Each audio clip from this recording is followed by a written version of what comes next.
순종하는 믿음 주셔서 귀한 찬양 감사합니다. 우리 옆에 분 보시고 인사 한번 나누시겠습니다. 새해 성령 충만하세요. 말씀 충만하세요. 은혜 충만하세요. 새해를 맞아서 성령 충만, 말씀 충만, 은혜 충만하셔서 행복한 한 해 되시기를 주의 이름으로 축원합니다. 새해가 되면 세뱃돈 받을 나이 때는 설이 좋고 세뱃돈 줄 나이가 되면 덜 좋고 그런 것 같습니다. 그래서 세뱃돈 받을 나이 때는 한 살 더 먹는 것이 좋고 세뱃돈 줄 나이가 되면 한 살이라도 젊어 보이려고 애쓰지 않나, 또 그런 생각이 한편 듭니다. 어쨌든 설 명절 주일인데 여러분 가정에 주의 크신 복과 은혜가 함께 하시기를 바랍니다. 그런데 설날을 앞두고 국민일보에 이런 기사가 실렸어요. 의외로 많은 성도들이 신년 운세를 보고 점집을 찾는 성도들이 많다, 그런 기사였습니다. 뭔가 교회 안에 샤머니즘 같은 게 흘러 많이 스며들어왔다, 이런 거죠.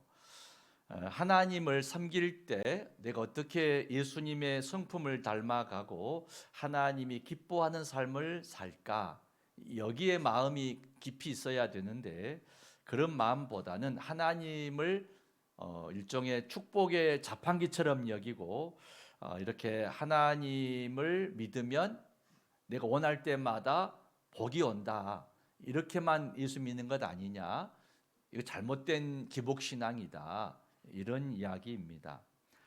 심선미 집사라는 분이 있는데 본래 이분은 무속인이었는데 예수 믿고 회심해서 집사가 되었습니다. 부산 사람인데 지금은 유튜브를 통해서 무속에 빠진 사람들을 신앙 지도해주고 상담해주는 그런 일을 하고 있습니다.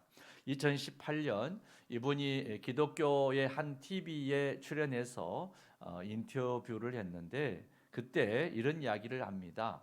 자신이 무속인으로 있을 때 자신의 손님들 중에 40%가 교인이었습니다. 일반 성도도 있었는데 심지어는 항존 직분자들, 사모님도 왔고 장로님도 오고 권사님도 와서 굉장히 놀랐습니다. 그런 이야기입니다. 이분은 자신의 앞날에 대한 운세를 보기 위해서 점이나 사주나 타로 등을 보는 것은 돈을 주고 사망을 사는 행위와 같다, 이렇게 표현을 합니다.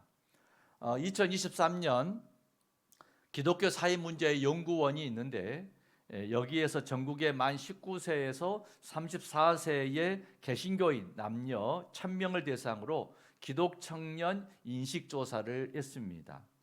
여기에서 점이나 사주나 타로를 경험한 적이 있습니까? 이런 질문을 했는데 응답자 중에 45.4%가 경험해 보았습니다 라고 말한 거죠. 절반 정도가 점이나 사주나 타로를 접해 보았다, 이런 이야기입니다. 이것은 교회를 다닐지라도, 오늘날에 지금 청년들이 그러하듯이 교회 다닐지라도 기독 청년들도 미래에 대한 불안감이 크다, 뭔가 미래에 대한 불안 때문에 이 불안의 문제를 해소하고 삶의 안정을 찾고 마음의 평안을 얻고자 해서 무속에 의존하는 이들이 있다라는 것입니다. 심 집사는 무속인 시절 교인 찾아오면 이런 질문을 했다고 해요. 하나님을 믿는다고 하면서 왜 귀신에게 운명을 맡기려고 하십니까? 이런 질문을 했다고 합니다.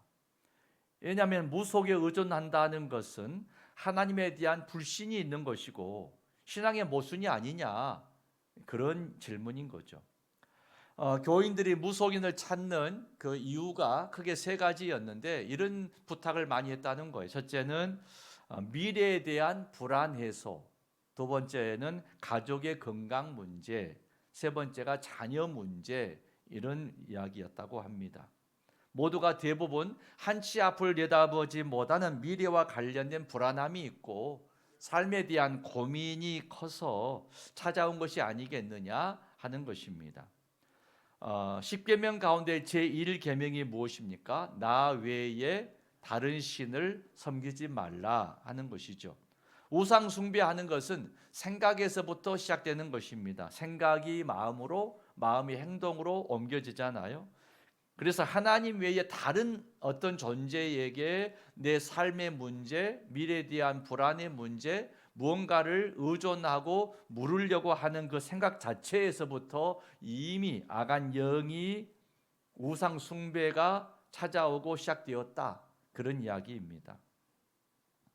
심집사는 무속의 위험성에 대해서 무속의 발을 딛는 그 순간부터 악한 영의 영향력 아래 놓이기가 매우 쉽습니다. 이런 말을 합니다.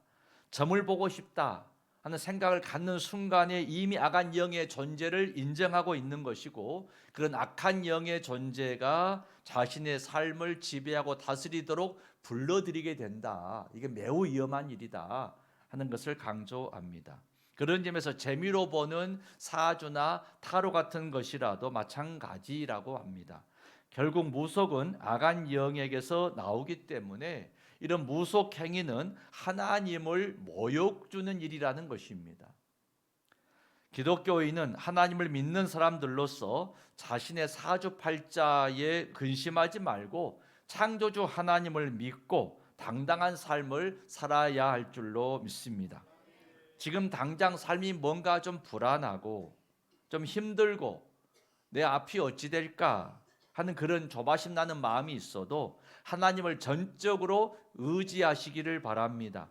하나님은 나를 사랑으로 돌보시고 나를 지켜주시고 인도해 주실 것이다. 이런 믿음 가지고 살아가야 할 줄로 믿습니다. 성도 여러분, 성경에 믿음의 사람이라고 불리는 이들이 있습니다. 아브라함이나 이삭이나 야곱이나 요셉이나 모세나 여호수아나 수많은 믿음의 인물들이 있습니다. 이들의 공통점이 무엇입니까? 미래에 대해서, 앞날에 대해서 알 수 없는 길이고 알 수 없는 일들이지만 오직 하나님을 믿고 말씀에 순종했다. 이게 공통점이라는 거죠. 여러분, 우리의 앞길도 우리가 훤히 알지 못해도 하나님을 믿고 따르고 의지하는 여러분 되시기를 축원합니다. 오늘 신명기 본문의 말씀은 모세를 통해 선포되는 하나님 말씀이죠. 오직 하나님 말씀에 순종하는 삶, 즉 마음의 할례를 행해라.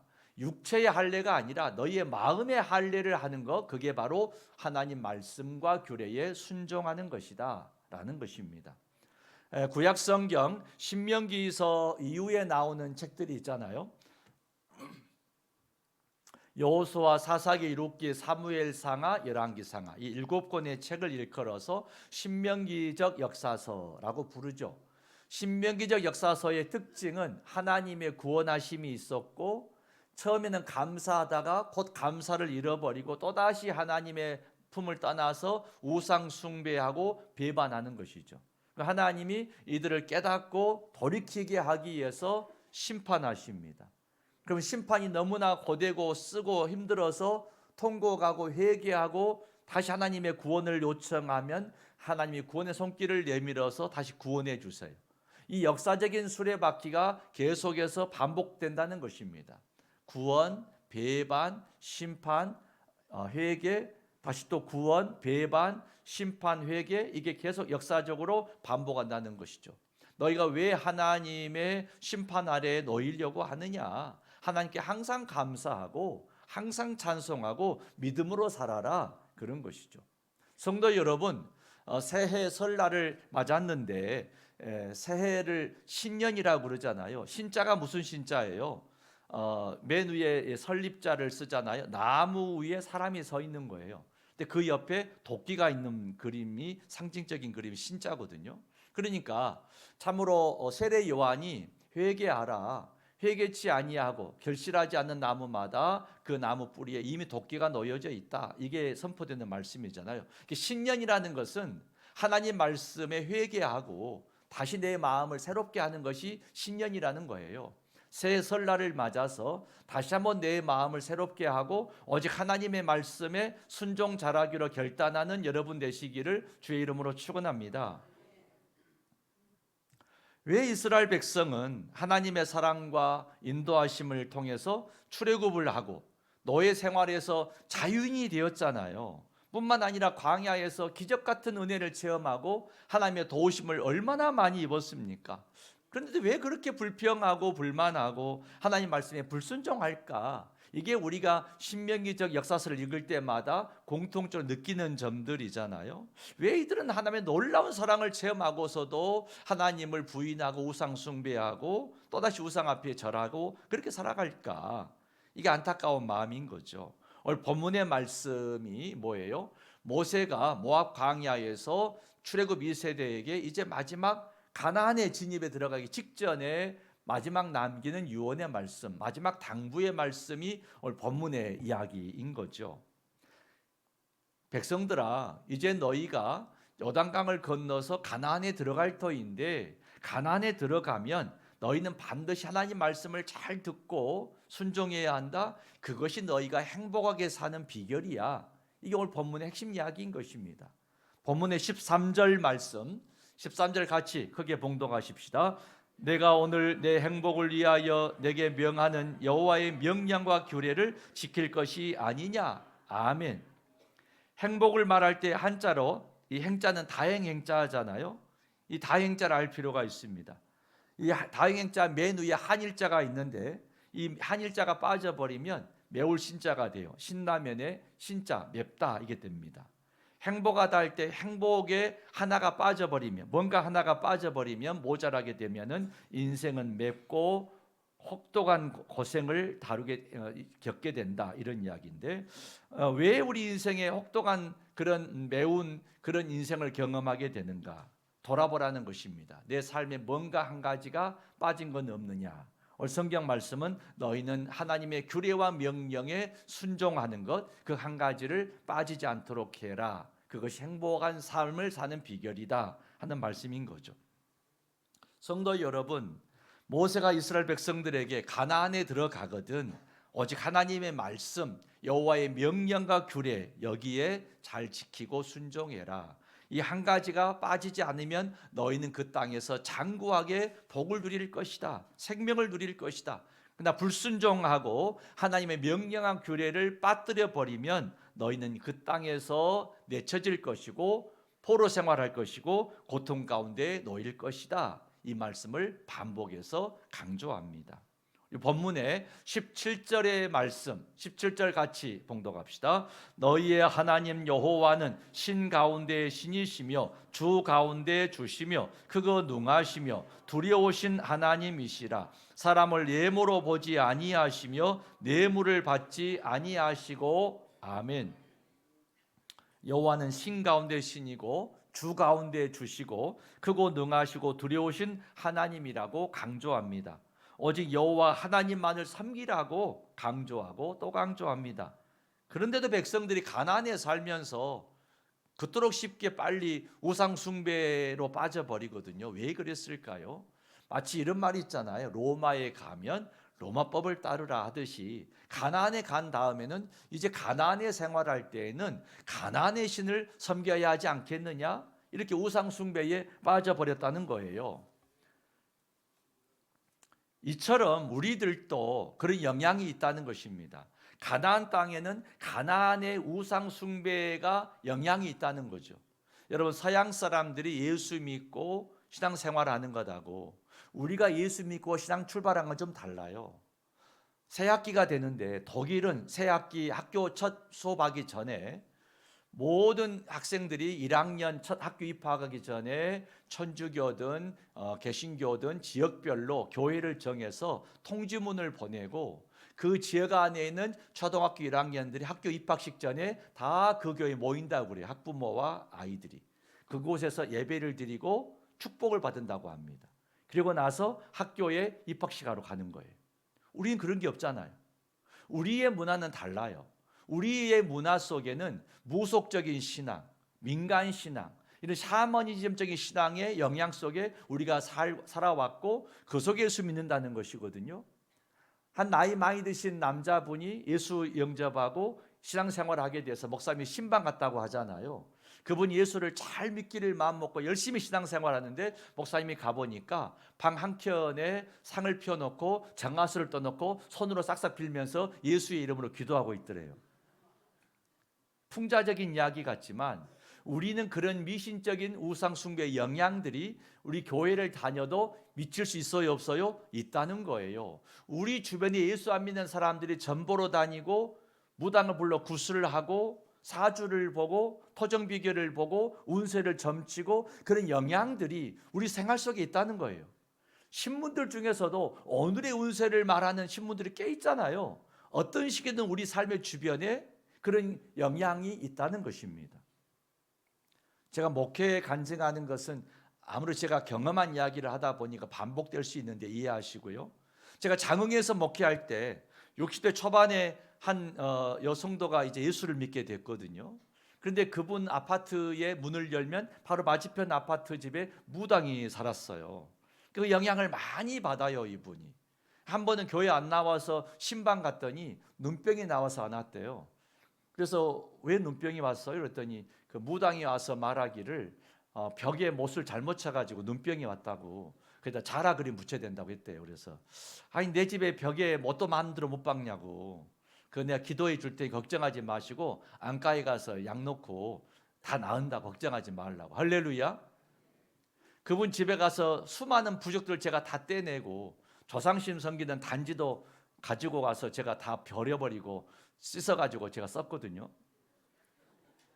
뭔 상관이에요. 예. 여러분 그 영향이 많아요. 또 이분이 한 번은 싱크대 앞에서 설거지하다가 바닥에 물이 좀 흘려가지고 미끄러져서 넘어져 다리를 다쳤어요. 이분이 두 발이 약간 조금 틀어져 가지고 약간 이렇게 절룩이었거든요. 자세히 보면.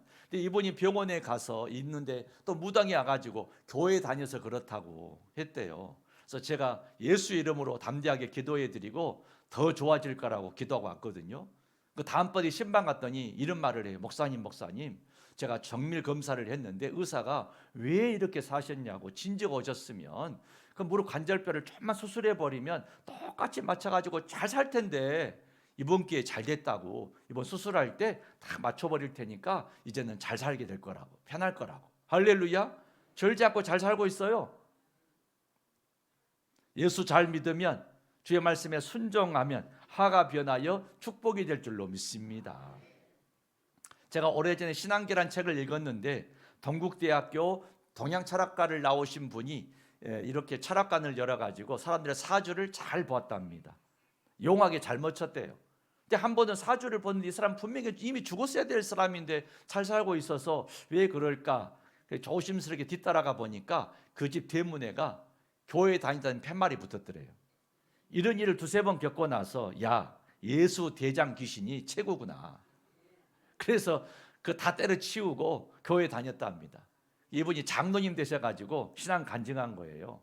성도 여러분, 우리가 예수 믿을 때 나도 모르게 우리 한국 사회의 무속적인 신앙, 샤머니즘적인 기복의 신앙 이런 게 좀 있거든요.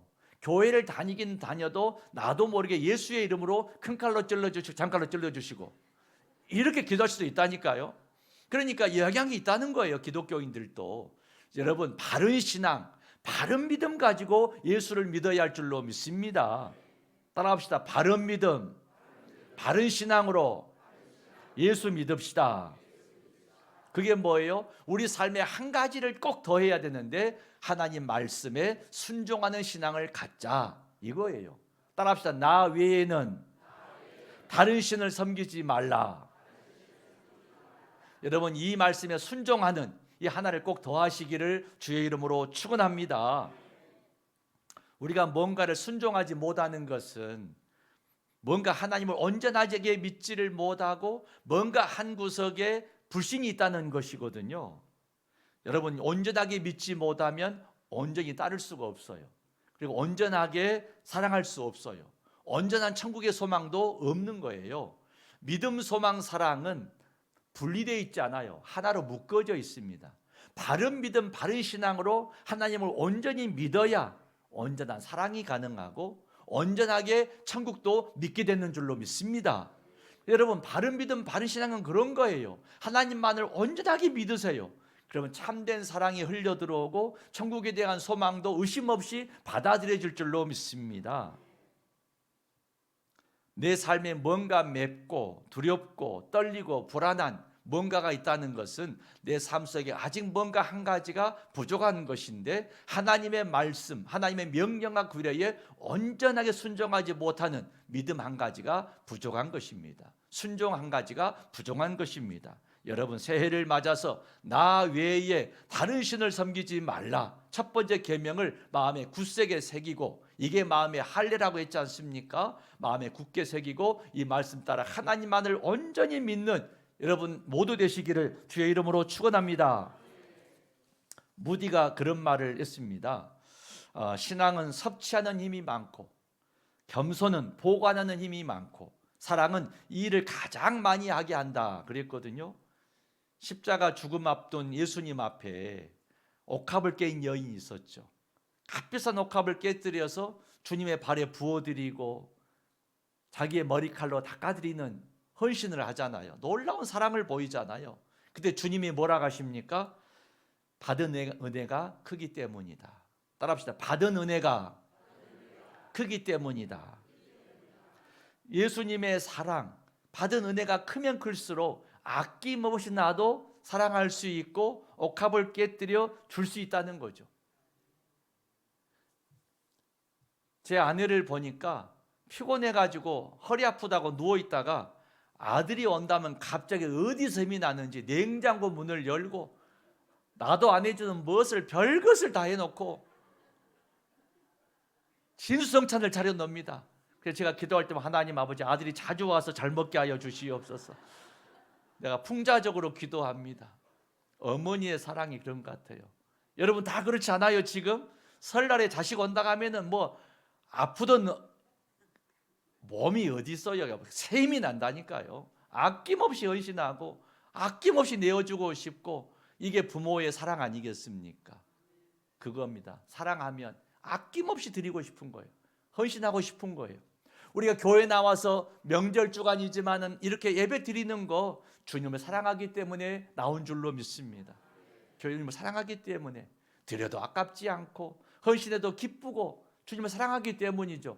여러분의 사랑하는 마음을 주님이 기억하시고 새해에 놀라운 신령한 복을, 땅에 기름진 복을 더해 주시기를 주의 이름으로 축원합니다. 교회는 그런 거예요.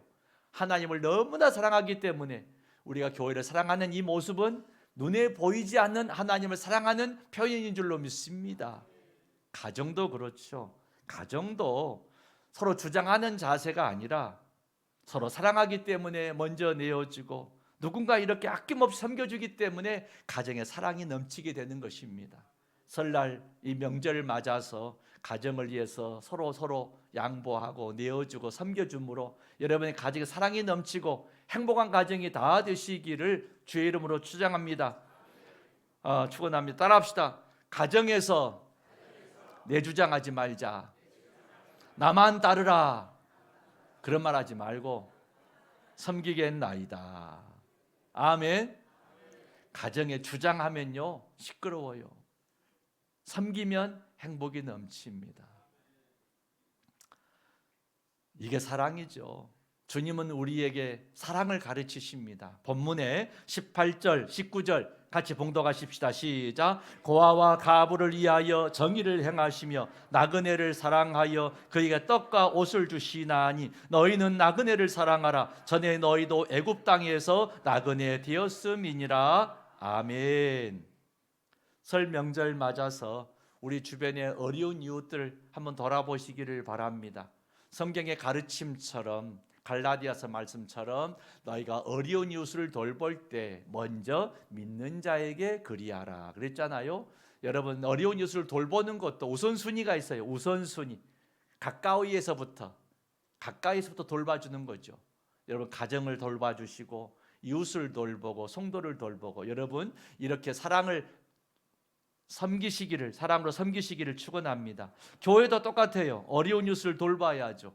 무엇보다 복음이 전해지지 않는 곳에 그 생명을 구원하기 위해서 선교하는 일이야말로 가장 소중하고 가치 있는 일인 줄로 믿습니다. 우리가 이렇게 예수 믿는 것은 130, 40년 전에 언더우드, 아펜설러 이런 분들이 대학을 마치자마자 그 젊은 20대 나이에 결혼을 하고 참으로 이 머나먼 조선 땅에 와서 복음을 전해줬기 때문에 우리가 이렇게 예수 믿은 것 아니겠습니까? 우리 교회도 생명의 복음을 전하기 위해서 캄보디아 땅 지금 뚜얼 크라상이라는 끝이 쌍이라서 좀 그러긴 합니다만은 뚜얼 크라상 마을에 교회가 하나 있어요. 그 교회를 지금 짓고 있지 않습니까? 제가 기도하려고 선교사님 그 교회 이름이 무엇입니까? 뚜얼 크라상 교회라고 해야 됩니까? 이름이 무엇입니까? 했더니 연락이 왔어요. 그 교회 목사님이 기도했는데 교회 이름을 정했답니다. 한국의 무돌 교회가 우리를 이렇게 사랑으로 섬겨주셨으니 무돌 영광교회, 무돌 글로리 처치로 이름을 정했습니다. 이렇게 연락이 왔어요. 그래서 무돌 글로리 처치, 무돌 영광교회라는 이름으로 교회가 지어지고 있습니다. 그곳에는 50대 초반의 목사님이 목회하시는데 원래 이분은 건축업자이셨는데 신학을 하고 목사님 되셨습니다. 5남매를 두셨는데 다 장성해가지고 이제 부모님에게 목회에만 전념하십시오. 우리 자녀들이 부모님 생계는 책임지겠습니다. 이렇게 해서 목회하는데 그 가정에서 20여 명이 예배를 드린다고 합니다. 그 집이 부지가 좀 넓어서 그 마당 부지에다가 지금 교회를 아주 아름답게 짓는데 우리가 보내준 헌금의 거의 배가 될 정도 비용으로 이분이 검작업자 출신이라 좋은 자재 가져다가 몸으로 자기가 직접 하니까 교회를 너무 놀랄 정도로 언제 한번 교회 보여드리겠습니다. 깜짝 놀랄 정도로 교회를 아주 멋지게 지금 거의 다 지었어요. 2월 초에 건축이 끝난다고 합니다. 3월 중에 우리가 가서 헌당식을 하려고 합니다. 여러분 신청 받습니다. 함께 가서 헌당 예배 드리고 오면 좋겠습니다. 왜 우리가 그런 일을 합니까? 교회도 무거운 짐이 있지만은 복음을 위해서 참으로 한 생명을 구원하는 일을 위해서 헌신하는 것은 하나님이 가장 기뻐하는 일이고 이것을 보시고 우리를 더 복 주시고 넘치는 축복으로 함께 하실 줄로 믿습니다.